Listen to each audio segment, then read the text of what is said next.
Well, welcome to the Unstoppable Freedom Podcast. I'm Jimmy Page. This is the format called Freedom for the Win, the top 3 wins for individual liberty and American values. Each Freedom for the Win segment does 3 things. Number 1, it gives us some good news in an ocean of negativity. Number 2, it helps us celebrate the wins. And number 3, it gives us hope that we can actually save America from the leftist mob. So let's go. Here are the top freedom wins for the week of April 10th, 2023. Win number 1. Baby Olivia will give North Dakota students a window to the womb. North Dakota Governor Doug Burgum signed into law HB 1265, which passed by the North Dakota Senate in a 37-9 vote.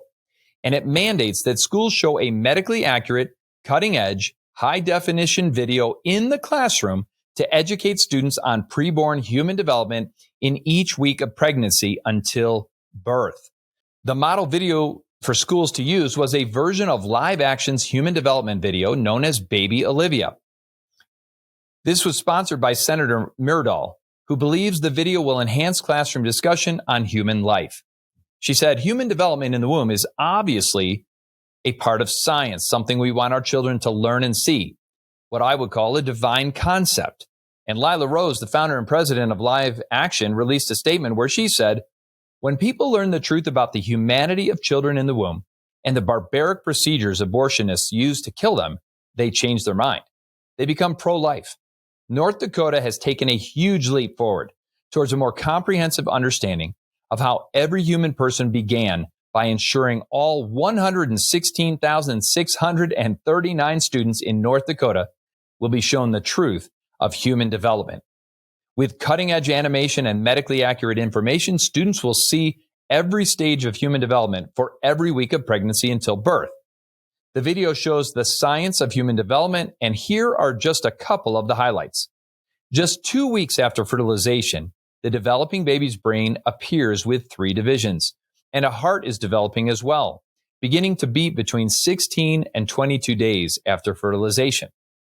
Just 4 to 5 weeks after fertilization, the eyes and lungs appear and kidneys form. Just a week later, brain waves begin, and hands, feet, and limbs appear and begin to move. The heart has become 4-chambered by this point as well.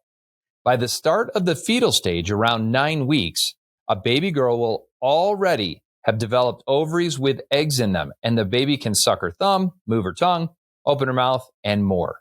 Well, this is a huge win for life, because most people simply don't understand how much human development occurs in the very first few weeks of a pregnancy.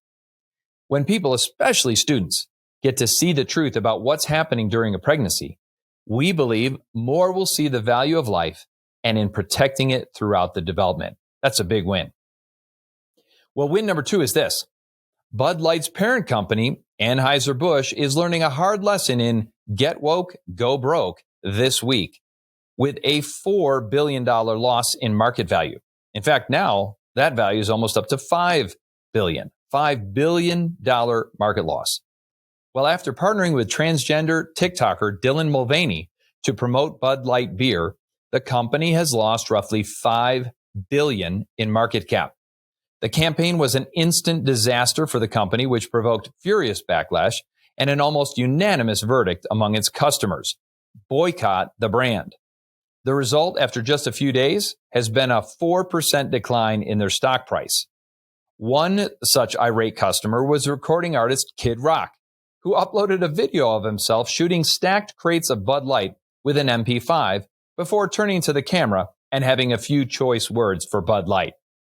The video has since been viewed more than 51 million times on Twitter alone.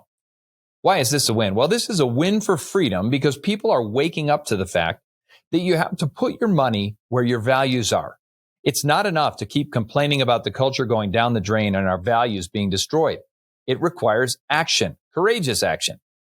So many people complain that woke companies like Nike and Starbucks and Disney and on it goes, give tens of millions of dollars to causes that undermine the family, the police, and our basic values, yet never change their behavior.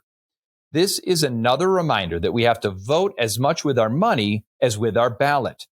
We have to find strategic, tangible ways to live out our faith in the public square. and how we spend our money is a good indicator of what we value. People are waking up to the culture war, and they're changing their behavior to align with their beliefs and values. And that is a good thing. That's a win. Well, win number 3. Texas A&M rejects DEI, switches to merit-based admission and hiring system. This is massive. The Texas A&M University system announced Thursday that it will remove all diversity, equity, and inclusion statements from its admissions and hiring criteria effective immediately. Quote, no university or agency in the Texas A&M system will admit any student nor hire any employee based on any factor other than merit, the system's chancellor John Sharp said. The A&M system includes 11 institutions spread across the state of Texas and over 150,000 students. So this decision is going to have wide-ranging impact. This decision is following the orders from Governor Greg Abbott. The Texas A&M University system is no longer using the DEI statements. This follows the University of Texas also stripping its DEI statements last week. And before them, the University of North Carolina had previously done the same. Abbott's office claims that DEI practices haven't accomplished what they were meant to. They haven't created a more diverse student body and faculty, and they haven't made campuses more welcoming to students of color. A&M started pushing DEI policies more heavily in 2015 to create a more welcoming culture to students of all races. Since then, the number who say they feel they belong at the school has actually gone down in every single ethnic group. Shocker. White students' sense of belonging dropped 10 points. Hispanic students went from 88% to 76%. But Black students experienced the greatest decline. They dropped 27 points from 82% to 55%. Texas A&M's system has no more Black faculty than it had 10 years ago, and the number of Black graduates actually fell. This seems to be a pattern with DEI nonsense. Now that the DEI statements have been stripped, faculty and staff applications will be standardized to include only a cover letter, references, and curriculum vitae, and they won't take race into account in admissions. Well, this is a win for a lot of different reasons. But this is a win primarily because DEI practices reject merit-based opportunities and outcomes. DEI is inherently racist and inequitable. It produces outcomes the opposite of what it intends to. Equity is the enemy of excellence. It's trying to produce equal outcomes instead of promoting equal opportunity, and it results in a race to the bottom.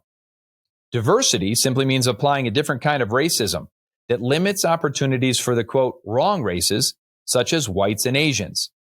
It's profoundly un-American. It's profoundly immoral.